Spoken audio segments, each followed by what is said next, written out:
रानी अपनी तस्वीरें देखकर परेशान हो गई थी क्योंकि एहसान ने ऐसे जावियों से तस्वीरें बनाई थीं कि रानी के जिस्म के उभार वाज़े नजर आ रहे थे। हुआ चलने की वजह से लिबास भी जिस्म के साथ चिपक गया था। रानी जानती थी कि इसकी ये खूबसूरत तस्वीरें किसी ने भी देख लें तो बुरी बात है। एक तो रानी वैसे ही बहुत खूबसूरत थी, ऊपर से आज ड्रेसिंग और मेकअप की वजह से ज्यादा खूबसूरत लग रही थी। कुछ देर बाद रानी ने म्यूजिक ऑन कर दिया। रानी हमेशा खूबसूरत म्यूजिक का इंतखाब करती थी। गाड़ी में ये जो हल्का हल्का सरवर है गूंज रहा था और एहसान हसन का सरवर महसूस करने लगा। रानी और एहसान इतने करीब बैठे थे कि रानी की धड़कन को भी एहसान महसूस कर रहा था। रास्ते में 2 मर्तबा रानी के घर वालों और उसके शौहर ने कॉल की, मगर रानी ने झूठ बोल दिया कि गाड़ी का टायर खराब हो गया था इसलिए लेट हुए हैं, अब घर के करीब हैं। फिर रानी ने कहा, एहसान जल्दी चलो, सबको फिक्र हो रही है, हम घर पहुंचेंगे तो वो फोन करना छोड़ देंगे। एहसान ने कहा, रानी भाभी यार अब बोल दो हम घर पहुंच गए हैं, फिर कोई कॉल नहीं करेगा, हम मज़े से आहिस्ता आहिस्ता जाएंगे और आपको नौशहरा ले जाता हूँ, वहाँ रास्ते में चप्पल कबाब वाला है, बहुत मशहूर है, हम कबाब खाते हैं, फिर रात को पहुंच ही जाएंगे। रानी ने कहा, एहसान बुरी बात है ना झूठ बोलना। ओ एहसान ने कहा, फिर तो बार बार आपको वजाहतें देनी पड़ेंगी, जिंदगी अपनी है मगर मर्जी अपनी नहीं, आपको मैं खा तो नहीं जाऊंगा, घर वालों से जरा सा झूठ बोल दोगी तो मैं भी आपके साथ इंजॉय कर लूंगा। एहसान जानता था कि अगर रानी ने झूठ बोल लिया तो फिर वो इस पर दबाव नहीं डाल सकेगी और उसकी बात मानने पर मजबूर हो जाएगी। रानी ने पूछा, कितना वक्त लगेगा नौशहरा से जाने का? एहसान ने कहा, जितना आप कहोगी इतने टाइम में पहुंच जाऊंगा, आप मुझ पर एतबार तो करके देखें। इसके साथ ही व्हाट्सएप पर रानी के शौहर की कॉल आ गई। रानी ने अपने शौहर को बताया, हम इस्लामाबाद के करीब हैं, बस आधे घंटे में घर होंगे। इसने कहा, बच्चों को जल्दी सुला देना और खुद भी आराम करना, सफर से थके हुए होगे तुम लोग, अब मैं सुबह कॉल करूंगा। एहसान का मंसूबा कामयाब हो गया था। इसने कुछ आगे जाकर गाड़ी रोक दी, बच्चों को वॉशरूम जाना था। रानी उतर गई और बच्चों को साथ लेकर वॉशरूम चली गई। एहसान भी गाड़ी से निकलकर वॉशरूम्स के करीब इंतजार करने लगा। जब रानी वापस आई तो एहसान ने बच्चों को पकड़कर साइड पर ले गया और अपने मोबाइल से उनकी तस्वीरें बनाने लगा। रानी कहती रही, एहसान वक्त न ज़ाय करो प्लीज, जल्दी चलो, देर हो रही है, मगर एहसान अपने काम में लगा रहा। फिर एहसान ने कहा, रानी भाभी बच्चों के साथ 1-2 तस्वीरें बनवा लो अब भी। रानी गुस्सा करने लगी, मगर एहसान ने कहा, यार इतनी अच्छी जगह है और अब भी बहुत अच्छी लग रही हो, मैंने कौन सा आपकी तस्वीर अखबार में छाप दीनी है, आपको ही व्हाट्सएप करूंगा ना। रानी ना चाहते हुए भी मान गई। एहसान ने 2-3 तस्वीरें बनाने के बाद बच्चों को कहा, बच्चों गाड़ी में बैठ जाओ और रानी भाभी एक तस्वीर अकेली भी बना लूं आपकी। और रानी ने इनकार करना चाहा, मगर एहसान ने तस्वीरें बनाना शुरू कर दी। रानी उकता कर गाड़ी की तरफ बढ़ने लगी, मगर एहसान ने रोक लिया। यार रानी भाभी प्लीज, ये तो अपने पोज ही खराब कर दिया, मैं डिलीट कर रहा हूं, ठीक से खड़ी हूं, एक तस्वीर तो बनाने दें। रानी जल्दी करने की वजह से राजी हो गई, मगर एहसान ने कहा, ठीक नहीं आई, साइड पोज से बनाता हूं। ऐसे करते करते ना जाने एहसान ने कितनी तस्वीरें बना ले। गाड़ी में बैठते ही रानी ने कहा, एहसान फोन मुझे दो अपना, मैं देखूं कैसी पिक्स बनाई हैं। एहसान ने कहा, 1 मिनट, और सारी तस्वीरें रानी को व्हाट्सएप कर दें और कहा, आपको भेज दी है। इसके साथ ही एहसान ने रानी की तस्वीरें अपनी ईमेल में महफूज कर दे। एहसान ने गाड़ी आगे बढ़ाई। कुछ दूर तक रानी तस्वीरें देखती रही। फिर रानी ने कहा, एहसान अपना फोन दो मुझे, ये तस्वीरें डिलीट करनी हैं। एहसान ने कहा, क्यों, इतनी अच्छी तो बनी हैं। रानी ने कहा, फोन दो ना, बेशर्म आदमी हो तुम, अभी दो फोन। एहसान ने फोन अनलॉक करके रानी को दे दिया। रानी ने बच्चों की तस्वीरों के अलावा अपनी तमाम तस्वीरें डिलीट करके फोन वापस कर दिया। रानी अपनी तस्वीरें देखकर परेशान हो गई थी क्योंकि एहसान ने ऐसे जावियों से तस्वीरें बनाई थीं कि रानी के जिस्म के उभार वाज़े नजर आ रहे थे।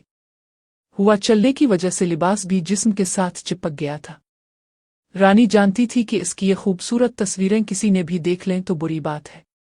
एक तो रानी वैसे ही बहुत खूबसूरत थी, ऊपर से आज ड्रेसिंग और मेकअप की वजह से ज्यादा खूबसूरत लग रही थी। फिर एहसान ने गाड़ी नौशहरा की तरफ मोड़ दी। काफी देर बाद जीटी रोड पर एक जगह गाड़ी पार्क कर दी। यहाँ बज़ाहिर तो काफी रश था, मगर ये जगह कोई आम सी देहाती तर्ज की थी। कुछ झुग्गियां सी बनी हुई थीं, कुछ कच्ची सी दुकानें। उन दुकानों में से एक दुकान पर कबाब बनाए जा रहे थे और सबसे ज्यादा रश यहाँ पर ही था। रानी ने कहा, एहसान, ये क्या है? यहाँ कौन खाना खा सकता है? सब लोग कैसे घोर रहे हैं। मुझे नहीं निकलना गाड़ी से। ये तो नजरों से ही खा रहे हैं, जैसे पहली बार औरत देखी हो। एहसान ने कहा, बस अब फिक्र ना करो, मैं हूं ना आपके साथ। मेरे होते हुए कोई आपको नहीं खा सकता, मगर जफर साहिब को मैं नहीं रोक सकता। वो भी आपकी गलती की वजह से। रानी ने कहा, क्या गलती है मेरी? एहसान ने कहा, अपने जल्दी कर दी शादी करने में। मेरा इंतजार करती मैं आपसे शादी कर लेता तो जफर साहिब की हिम्मत ना होती। रानी ने गुस्से से एहसान को घूरा और कहा, बकवास न करो और जल्दी निकलो यहाँ से। एहसान ने कहा, बस मैं आता हूँ 5 मिनट में। अब बैठे। रानी ने कहा, कहाँ जा रहे हो तुम? रानी शायद माहौल से खौफजदा हो गई थी। एहसान ने कहा, वो सामने कबाब की कढ़ाई के पास, वहां से आपको देखता रहूंगा। ज्यादा दूर नहीं जा रहा, मगर पहली बार पता चला कि आपको मेरी इतनी फिक्र है।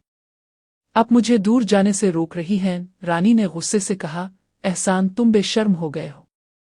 आज तुम घर पहुंचो, फिर बताती हूं तुमको। एहसान मुस्कुराता हुआ गाड़ी से निकलकर कबाब वाली दुकान पर चला गया। वहां कुछ देर खड़ा रहा और कबाब बनवाता रहा। कुछ देर बाद एहसान कबाब एक प्लास्टिक शापर में लेकर आ गया। जैसे ही कबाब गाड़ी में आए तो इसकी इश्तिहा अंगेज खुशबू से रानी को भूख लग गई।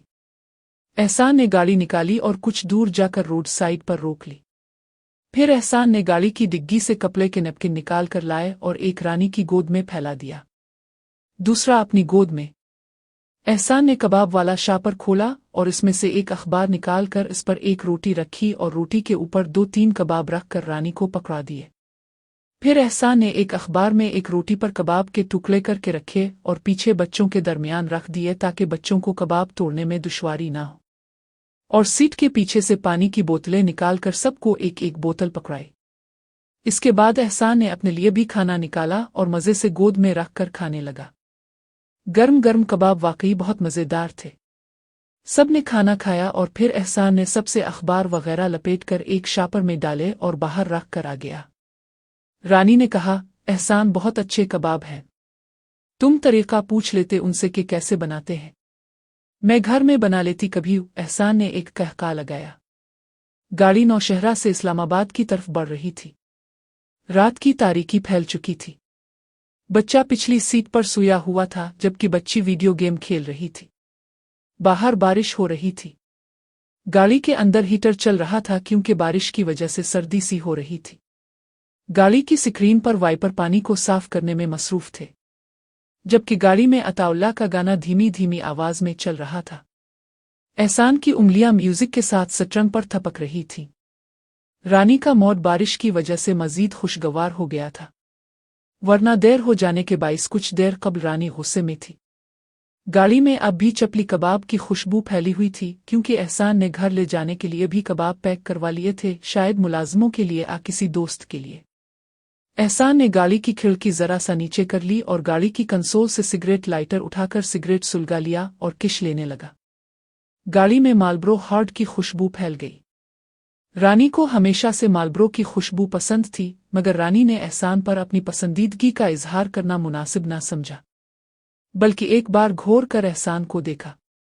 एहसान ने रानी की नज़रों को अपने चेहरे पर महसूस कर लिया और मुड़कर रानी की तरफ देखकर सोचा, काश कभी ये खूबसूरत आंखें मेरी दस्तरस में हों तो मैं उन आंखों को अपनी पलकों से चूम लूं। कोई 1.5 घंटे बाद एहसान ने गाड़ी घर में दाखिल की। बारिश अभी भी जारी थी। रानी ने मोड़कर बच्चों की तरफ देखा और फिर एहसान की तरफ देखा। एहसान ने कहा, रानी भाभी अब जाओ अंदर, बच्चे पहुंच जाते हैं, फिक्र ना करो। रानी अपना हैंड बैग लेकर गाड़ी से निकली और बारिश की बूंदों में तेज तेज कदम उठाती घर के दरवाजे की तरफ बढ़ी। चंद कदम का ही फासला था, फिर रानी दरवाजे के शेड के नीचे पहुंच गई और बारिश से महफूज हो गई। बारिश के चंद कतरे रानी के बालों और चेहरे पर जगमगाने लगे।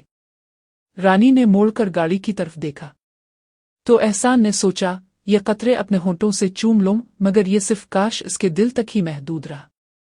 रानी ने हैंडबैग से चाबी निकाली और दरवाज़ा खोलकर एक बार फिर मोड़कर एहसान की तरफ देखा और अंदर चली गई। रानी घर की लाइट्स रोशन करने लगी, जबकि एहसान ने रानी की बच्ची को उठाया और अंदर लेकर आ गया। फिर रानी ने एहसान को देखा और कहा, एक मिनट रुको एहसान। रानी ने कमरे से छोटा सा ब्लैंकेट लाकर एहसान को दिया ताकि बच्चे के ऊपर कंबल डालकर लाया जाए। एहसान ने कंबल लिया और गाड़ी में बच्चे पर कंबल डालकर अंदर ले आया। रानी बच्ची को गुस्ल करवाने के लिए ले जा रही थी। रानी एहसान को देखकर पलट आई और कहा, बच्चे को बेड में लिटा दो एहसान। एहसान बच्चे को उठाए हुए बेडरूम में चला गया। वापस आकर एहसान ने गाड़ी की चाबी ड्राइंग रूम में सेंटर टेबल पर रखी और रानी को बताया, अब फ्री हो जाओ तो मुलाजमों से सामान निकलवा लेना गाड़ी से, और चाबी भेज देना, मैं ज़रा फ्रेश हो जाऊं। और अब के लिए कबाब भी गाड़ी में हैं। एहसान ऊपर अपने पोर्शन में आ गया। दूसरे दिन सुबह एहसान नाश्ते के वक्त रानी के पोर्शन में दाखिल हुआ। मौसम खुशगवार हो गया था। बाहर शोख चमकीली धूप चमक रही थी। रानी ने सी ग्रीन कलर का ट्राउज़र और सफ़ेद कमीज पहन रखी थी। शायद अभी अभी गुस्ल करके निकली थी, क्योंकि रानी ने सर पर तौलिया लपेट रखा था। जैसे ही एहसान ड्राइंग रूम में दाखिल हुआ, रानी किचन में नाश्ता बना रही थी। एहसान की आवाज़ सुनकर रानी परेशान हो गई, क्योंकि इसके पास किचन में दोपट्टा नहीं था और रानी इस हुलिये में एहसान के सामने नहीं आना चाहती थी। रानी ने किचन से ही एहसान को आवाज़ दी, एहसान तुम 2 मिनट बैठो, मैं आती हूँ। फिर कुछ सोचकर रानी किचन से निकली तो एहसान उसकी ही तरफ देख रहा था और उसकी नज़र भी रानी की बिलिवस के उभारों पर ही थी। रानी किचन से निकलकर कमरे की तरफ चली गई। एहसान रानी को जाते हुए पीछे से देखने लगा। रानी की सफ़ेद कमीज में ब्लैक बुरा की डोरियां झलकती हुई नजर आ रही थी। रानी को अपने पीछे एहसान की नज़रें अपने जिस्म पर महसूस हो रही थीं। कमरे में आकर रानी ने तौलिया उतार फेंका और ड्रायर लेकर आईने के सामने अपने बाल खुश्क करने लगी। रानी सोचने लगी कि पिछले कुछ दिनों से एहसान के तेवर कुछ खतरनाक से हो गए हैं। वैसे रानी को आज तक जिसने भी देखा प्यार भरी और हवस भरी ही नज़रों से देखा था, और रानी जानती थी कि इसकी खूबसूरती हमेशा मर्दों पर क़यामत बनकर गिरती है। मगर एहसान तो इसके सामने बड़ा हुआ था, और अब जब मुकम्मल जवान हुआ है तो रानी के ही हसन का गिरविदा हो गया है। कुछ देर बाद रानी दोपट्टा ओढ़कर ड्राइंग रूम में आई और एहसान से नाश्ते का पूछा। एहसान ने कहा, अगर जहमत ना हो तो अब नाश्ता दे दे, वरना मैं यूनिवर्सिटी में कर लूँगा नाश्ता। रानी ने कहा, लाती हूँ, और एक बात अपने लिए कोई लड़की देख लो अभी से, एहसान ने कहका लगाया। रानी किचन में चली गई। रानी ने एहसान को नाश्ता लगा दिया और खुद उसने एहसान के साथ नाश्ता करने से इनकार कर दिया। रानी ने कहा, मैं नाश्ता कर चुकी हूँ। एहसान नाश्ता करके रानी का शुक्रिया अदा किया और गाड़ी की चाबी उठाकर निकल गया। रात को एहसान देर से घर आया और अपनी सीढ़ियां चढ़ने ही लगा था कि इसने देखा रानी के पोर्शन में रोशनी हो रही थी, जबकि दरवाज़ा भी ज़रा सा खुला हुआ नजर आ रहा था। एहसान ने सोचा, हसन की मलिका जाग रही है, किसी बहाने दीदार कर ले। इस वक्त मुलाजिम भी सब जा चुके थे। रानी तो मुलाजिमों के चले जाने के बाद एकदम से दरवाजे को लाक लगा देती थी। एहसान ने सोचा शायद कोई मेहमान आए हों या रानी के शौहर जफर साहब आए हुए हैं। एहसान ने दरवाजे पर दस्तक दी तो रानी की कदरे खौफजदा सी आवाज़ आई, कौन है? एहसान अंदर दाखिल हो गया। रानी सोफे पर बैठी थी और उसने अपना बायां पाँव मोड़कर अपनी गोद में रखा हुआ था। रानी के जिस्म पर सुबह वाला ही लिबास था। इसके बाल पोनी कर लिए हुए थे। जबकि एहसान को दाखिल होते देखकर रानी कुछ बेबस सी हो गई, क्योंकि वो अपना दोपट्टा कहीं छोड़ आई थी। एहसान के आने पर रानी ने कहा, शुक्र है एहसान तुम आ गए। ये फ़ोन आज बंद है, पता नहीं क्यों। वो एहसान सामने सोफे पर बैठते हुए बोला, कुछ मजहबी जमातों वाले जुलूस लेकर शहर में दाखिल हो रहे हैं, इसलिए फ़ोन के सिग्नल्स जाम कर दिए गए हैं। खैरियत तो है? अब परेशान लग रही हो? रानी को 2 परेशानियां थीं। एक तो एहसान के सामने बगैर दोपट्टे के बैठना और दूसरी इसका पाँव। मगर रानी इसको दोपट्टे का कहकर मजीद कमज़ोर नहीं होना चाहती थी, इसलिए इसने एहसान को बताया, एहसान मेरा पाँव टूट गया है, काफ़ी देर से बैठी हूँ, खड़ी नहीं हो सकती। घर वालों को फ़ोन कर रही थी, फ़ोन भी बंद है। एहसान उछल पड़ा, क्या कहा? पाँव टूट गया है? एहसान उठकर रानी के करीब आ गया। कैसे टूट गया? कुछ भारी चीज़ गिरी है पाँव पर, रानी ने कहा। नहीं चलते हुए पांव उलट गया। वो एहसान झक कर पांव को देखने लगा। रानी का पांव सूजकर बहुत मोटा हो गया था। एहसान ने पांव को छूने के लिए जैसे ही हाथ बढ़ाया, रानी ने रोक दिया। नहीं, तुम किसी लेडी डॉक्टर को लेकर आओ। वो एहसान हंसने लगा। यार रानी भाभी, अब भी पागल हो। रात को इस वक्त कौन सी लेडी डॉक्टर बैठी होगी जो मेरे साथ यहाँ आ जाएगी, जबकि फोन भी बंद है। और मुझे चेक तो करने दे पांव को। रानी ने कहा। नहीं, तुम जाओ, मेरी अम्मी को लेकर आओ, वो मुझे अस्पताल ले जाए। मेरा पांव टूट गया है। रानी ने सोचा कि एहसान को ये भी नहीं कह सकती कि गाड़ी तक सहारे देकर उठा कर ले जाए। वैसे भी एहसान रानी के करीब होने के बहाने तलाश कर रहा है। एहसान ने कहा, अस्पताल में जाकर भी किसी न किसी ने पांव को छू कर ही इलाज करना है, और आप अपनी अम्मी को इस वक्त तकलीफ ना ही दें तो बेहतर है। मैं 2 मिनट में आता हूं। ये कहकर एहसान ऊपर अपने पोर्शन में चला गया। रानी नहीं चाहती थी कि एहसान उसके जिस्म को छुए, मगर कोई दूसरा रास्ता न था। एहसान ने रानी को बोला, इस वक्त किसी को तकलीफ देना मुनासिब नहीं है, आपको अस्पताल ले जाता हूं। एहसान के जिद करने पर रानी अस्पताल जाने के लिए राजी हो गई। एहसान ने रानी को सहारा देकर खड़ा किया। एहसान को काफी मुश्किल भी हो रही थी। एहसान ने रानी के कंधे पर हाथ रखा। अब चलें। रानी गुस्से से एहसान की तरफ देख रही थी, पर तकलीफ की वजह से मजबूर थी। रानी का जिस्म एहसान के साथ टच हो रहा था। एहसान ने सहारा देते हुए रानी को गाड़ी तक ले गया। गाड़ी का दरवाज़ा खोला और रानी को ड्राइवर सीट के साथ बिठाया। रानी की बच्ची और बच्चा जो घर में सो रहे थे, एहसान ने अपनी मुलाजिमा को बोला कि उनका ख्याल रखना। एहसान रानी को लेकर करीब के अस्पताल की तरफ रवाना हो गया। इस वक्त रात के 2 बज रहे थे। एहसान जिस अस्पताल जा रहा था वहां डॉक्टर मौजूद नहीं था। काफी देर उधर उधर घूमने के बाद उन्हें एक छोटा सा अस्पताल नजर आया। एहसान ने जल्दी से ब्रेक लगाई, गाड़ी से उतरकर डॉक्टर का पता किया। इस वक्त अस्पताल में डॉक्टर मौजूद था। एहसान अंदर से व्हील चेयर लेकर आया। रानी को गाड़ी से उतारकर व्हील चेयर पर बिठाने के बाद डॉक्टर के पास ले गया। डॉक्टर ने जल्दी से रानी के पांव को देखा और बोले, घबराने की जरूरत नहीं है। डॉक्टर ने नर्स को बोला कि पेन किलर लेकर आए। रानी को पेन किलर दिया। पेन किलर लेने के बाद रानी के दर्द में कमी आई। रानी के पांव की सूजन अभी भी वैसी ही थी। डॉक्टर ने रानी के पांव का एक्सरे लिया। एक्सरे में रानी का पांव क्लियर था। रानी को तसल्ली हुई।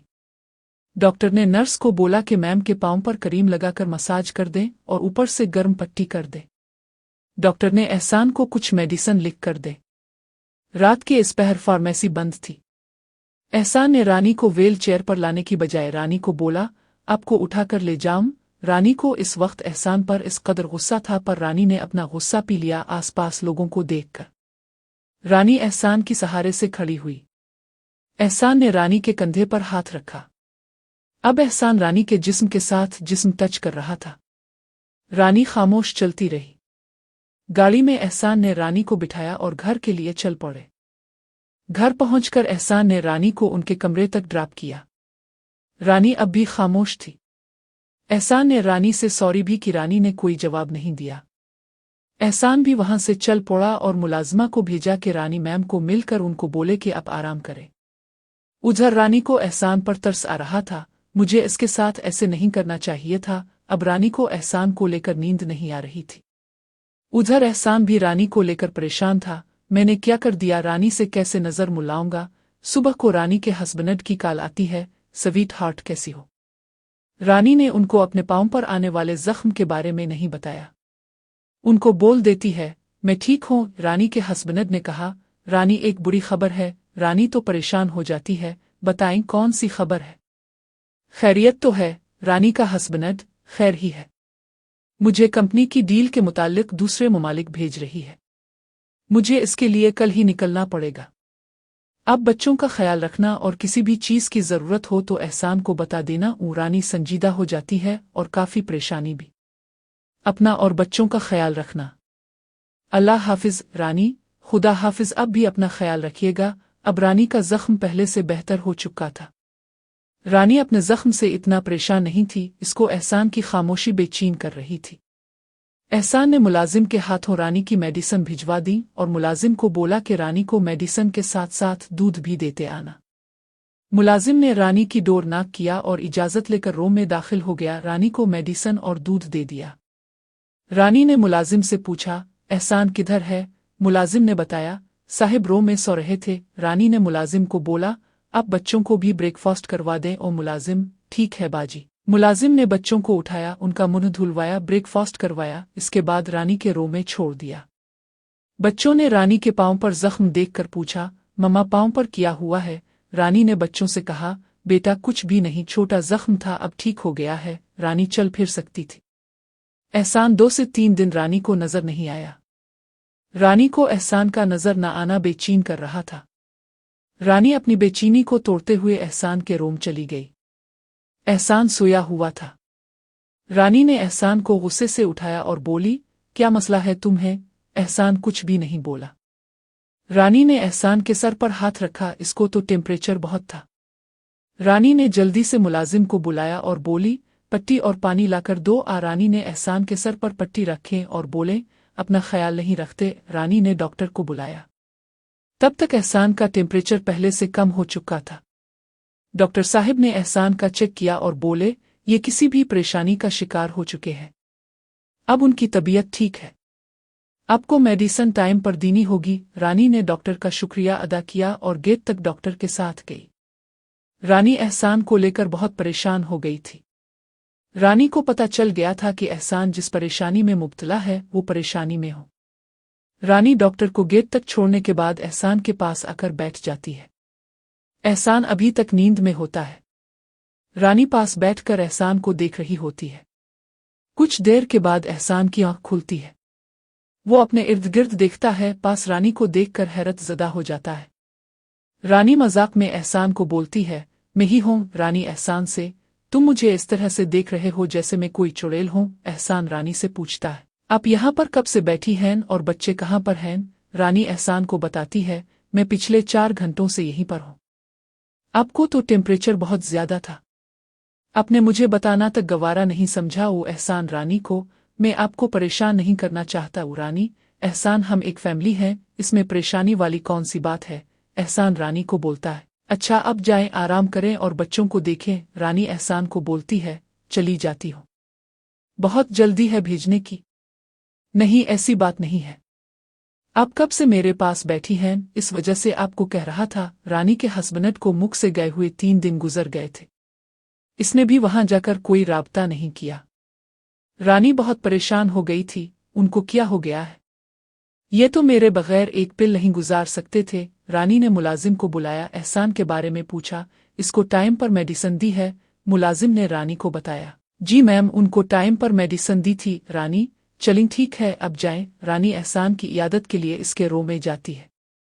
क्या हो रहा है एहसान? इस वक्त एहसान मूवी देख रहा था। रानी एहसान से पूछती है, अब कैसी तबीयत है आपकी? एहसान, मैं ठीक हूँ। वो एहसान मजाक में रानी को बोलता है, अब मेरी मेडिसिन थी। रानी हंसने लगती है, अच्छा तो ये बात है। अब रानी को भी एहसान की अदाएं अच्छी लगती है। रानी एहसान को बोलती है, अच्छा मैं चलती हूँ, डिनर भी रेडी करती हूँ और डिनर इकट्ठे करेंगे। एहसान रानी से, ठीक है। एहसान शावर लेने के लिए बाथरूम जाता है।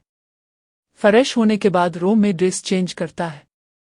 इतने में मुलाजिम कमरे में दाखिल होता है, सर डिनर लग गया है, आप ही का इंतजार हो रहा है। एहसान मुलाजिम को बोलता है, अब जाए, मैं आता हूँ। एहसान खूबसूरत शख्सियत का मालिक है। अल्लाह पाक ने एहसान को खूब हसन से नवाजा हुआ था।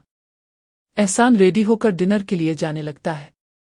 इसको याद आता है कि इसकी शख्सियत में एक चीज की कमी है, वो है रानी की फेवरेट खुशबू। एहसान सैनक लगाने के बाद डिनर के लिए नीचे जाता है। यहाँ पर एहसान का इंतजार हो रहा होता है। सब डिनर शुरू करते हैं।